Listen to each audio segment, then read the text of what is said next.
The Boston Celtics were just eliminated over the weekend, meaning for the 7th year in a row, we will not have a repeat NBA champion. And for someone who grew up with the Spurs, the Lakers, and the Heat just dominating the NBA, it feels weird not having dynasties. Yeah, and before we were even alive, I mean, you had the Celtics with Bill Russell, the Lakers with Magic and Kareem, Larry Bird and his Celtics, and of course Jordan's Bulls. And now we're in this new era of the NBA where there is just so much parity. So is that trend going to continue, or is it an outlier?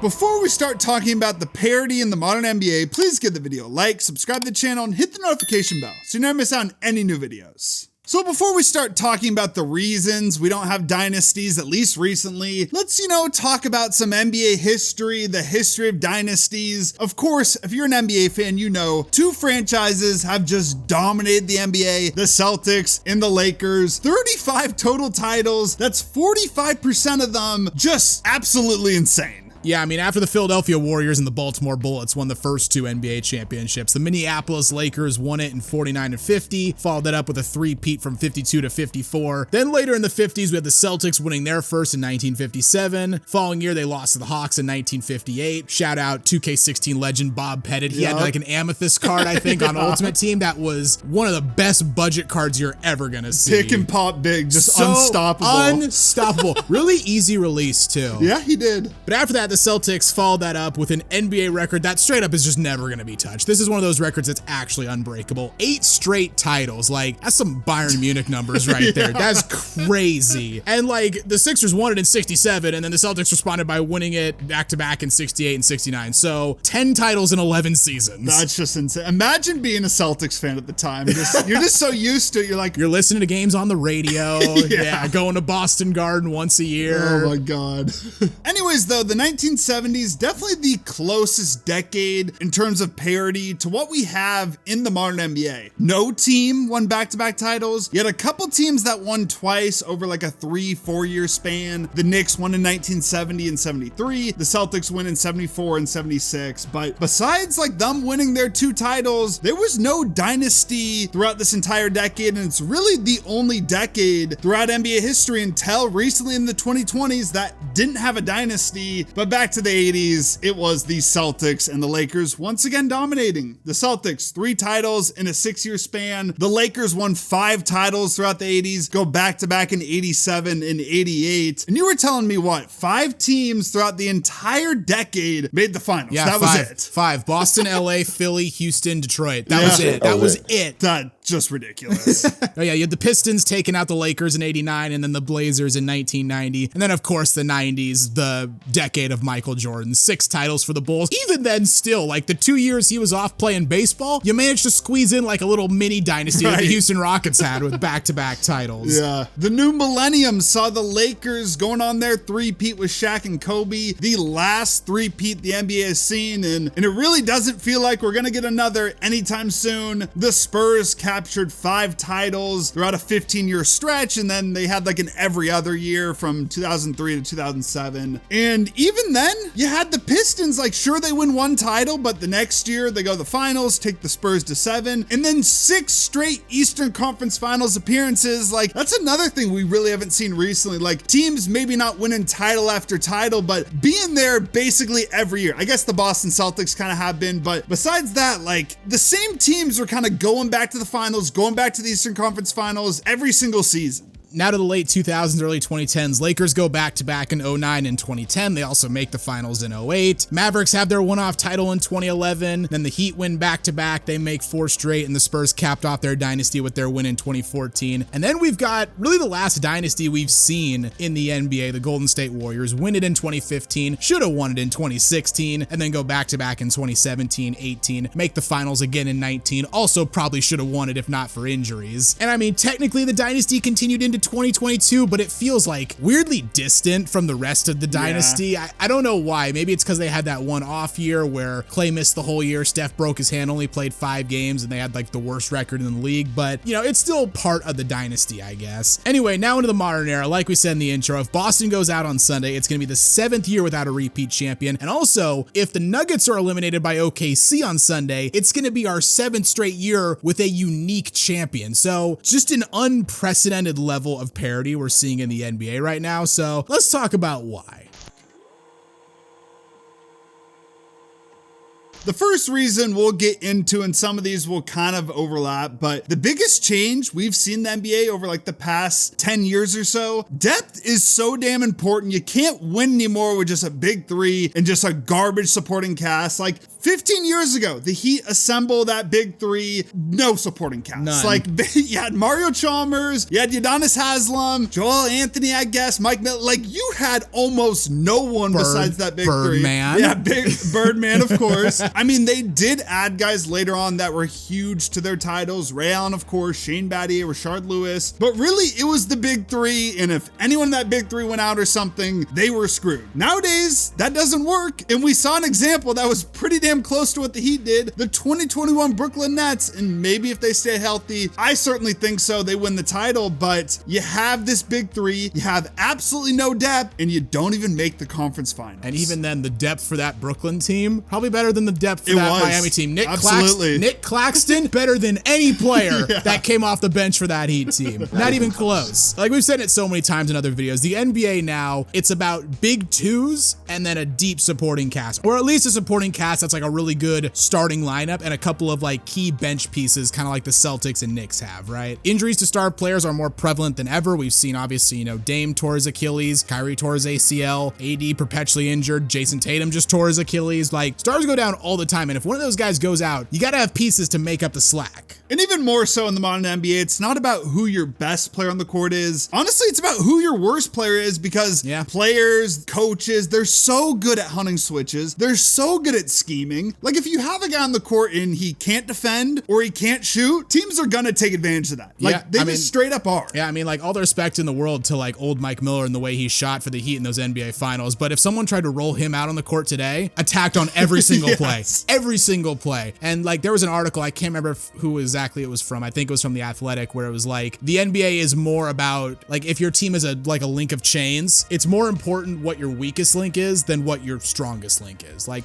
you can have the strongest link in the world. We've seen that in the playoffs. Jokic, Giannis, right? Luka, some of the best players in the world that have gone out prematurely because they don't have the supporting cast around them. Yeah, I remember like Duncan Robinson, I think was on a podcast, and he was like just telling this story that I think it was the 2020 finals. Every single possession, they got the switch and he was forced to guard a guy because they knew he was the Heat's worst defender. So yeah, they're just so good at hunting switches. And the other thing with depth and versatility, you're just able to make so many more lineups. I think the Timberwolves, credit to their front office. I've been kind of negative on the Gobert trade in the past, not super high on them, but yeah, their front office deserves a ton of credit because they have so much versatility. If they need to go big, obviously Gobert, the best defensive big in the league, Naz Reid, Julius Randle, you got those bigs there. But if you need to go small ball, you got Ant, Jaden McDaniels, Julius Randle can be in there, Nickeil Alexander-Walker, DiVincenzo. Like their front office has built a team that's just super versatile, where you can make different lineups depending on who you're playing. Like it's not the NBA anymore where the bench is full of specialists, you know, the one dude who can shoot threes, you got your rebounder, you got your tough guy on the bench. Like Paul George was saying this on his podcast, and I know everyone likes to meme on it because it's Paul George's podcast, right? But he was saying like just pure like, you know, lockdown defender specialist, you know, like a Tony Allen type. Yeah. They don't exist in the NBA they really nowadays. don't. They really don't, because one, they're not as effective as they used to be. And number two, if you're just completely inept on offense, you can't be on the floor. You can't. Because on the defensive end, people just leave you alone, and now all of a sudden you're playing 4-on-5.